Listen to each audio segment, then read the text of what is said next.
इतिहास दुनिया की सबसे बड़ी अदालत है। इससे बड़ी अदालत कोई नहीं है।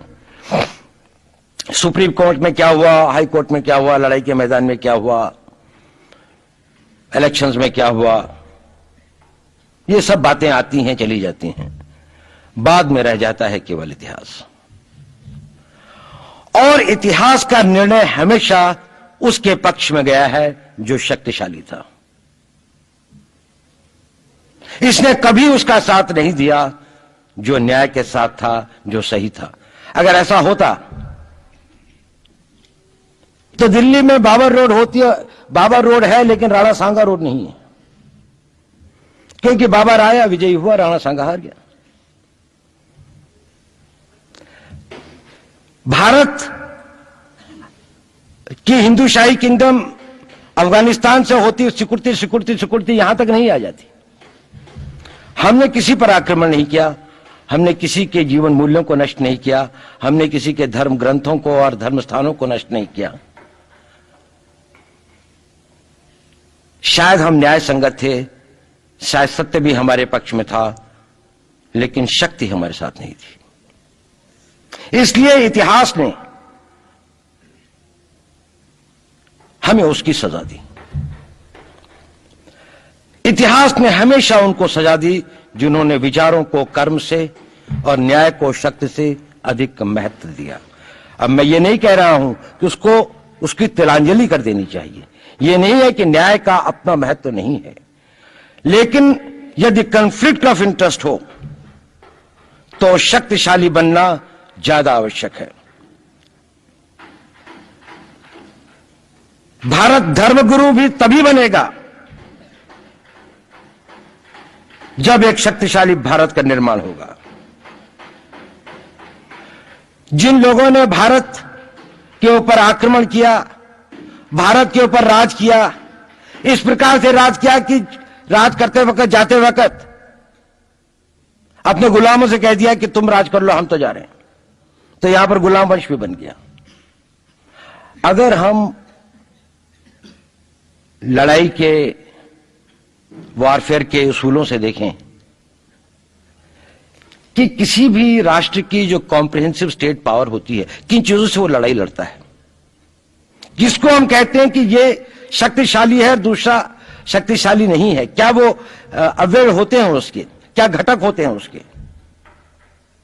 तो भारत के पास जनशक्ति, धन शक्ति, ज्ञान की शक्ति, टेक्नोलॉजी की शक्ति, और जिन लोगों ने आक्रमण किया उनकी शक्ति को अगर हम ये देखें तो शायद 1 और 1000 का अनुपात भी नहीं होता।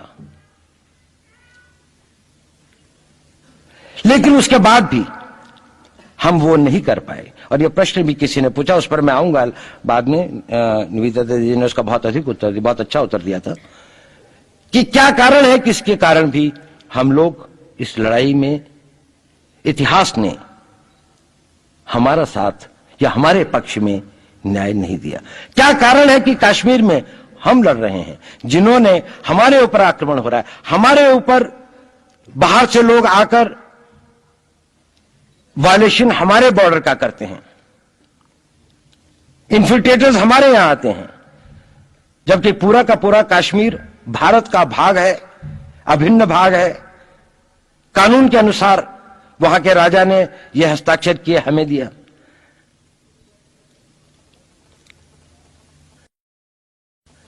क्या कारण है कि करोड़ों की संख्या में बांग्लादेश से लोग भारत में आते हैं, हम बाड़ लगाते हैं, वो लोग वहां से मना करते हैं कि आप हमारे आदमियों को आने दीजिए, और हम कुछ नहीं कर पाते। और भारत में 2 करोड़ नागरिक रहते हैं, हम हर एयरपोर्ट के ऊपर में इमिग्रेशन की चेक पोस्ट लगाते हैं कि कहीं पर कोई एक आदमी बिना पासपोर्ट के या बिना वीजा के भारत में प्रवेश न कर जाए। यहां पर लाखों की संख्या में, करोड़ों की संख्या में लोग आते हैं। सुप्रीम कोर्ट भी ये वो करता है कि जिन लोगों ने, जो इसके लिए जिम्मेदार हैं, उन्होंने जो काम किया है वो भारत के ऊपर आक्रमण के बराबर काम किया है। और वही सरकार उस सुप्रीम कोर्ट के 25 जुलाई 2005 के निर्णय के 3 दिन के अंदर में एक नया अध्यादेश जारी करके उन सारे के सारे कानूनों को फॉरेनर्स एक्ट के अंदर में इनकॉर्पोरेट कर लेती है, क्योंकि जो वो IMDT एक्ट था उसको सुप्रीम कोर्ट ने नल एंड वॉइड कर दिया। ये सब बातें हमें सोचने और समझने की आवश्यकता है। एक कारण, मैं ज्यादा चीजों में नहीं जाना चाहता, इतना समय भी नहीं होगा, कि भारत विदेशों से इतना नहीं हारा। अंग्रेजों ने भारत के खिलाफ कोई लड़ाई ऐसी नहीं जीती जिसमें कि अंग्रेजों की फौज में भारतीय सिपाही नहीं थे। चाहे वह पहले बंगाल नेटिव आर्मी थी, 1857 के अंदर में सिखों और गुरखास ने उनका साथ दिया। जब सिखों से लड़ाई हो रही थी तो बाकी लोगों ने उनका साथ दिया। हमेशा नेटिव आर्मी उनके साथ थी। जब जब आक्रमण वेस्ट से हुआ, चाहे वो पार्थियंस थे, चाहे हून थे, चाहे मंगोल आए, बाद में मुगल आए, तो लश्कर कहां बने? वो तो थोड़े से लोग आए थे। लश्कर बने काबुल में, जिस वक्त वो इस्लामाइज भी नहीं हुआ था, लाहौर में, सरहंद में।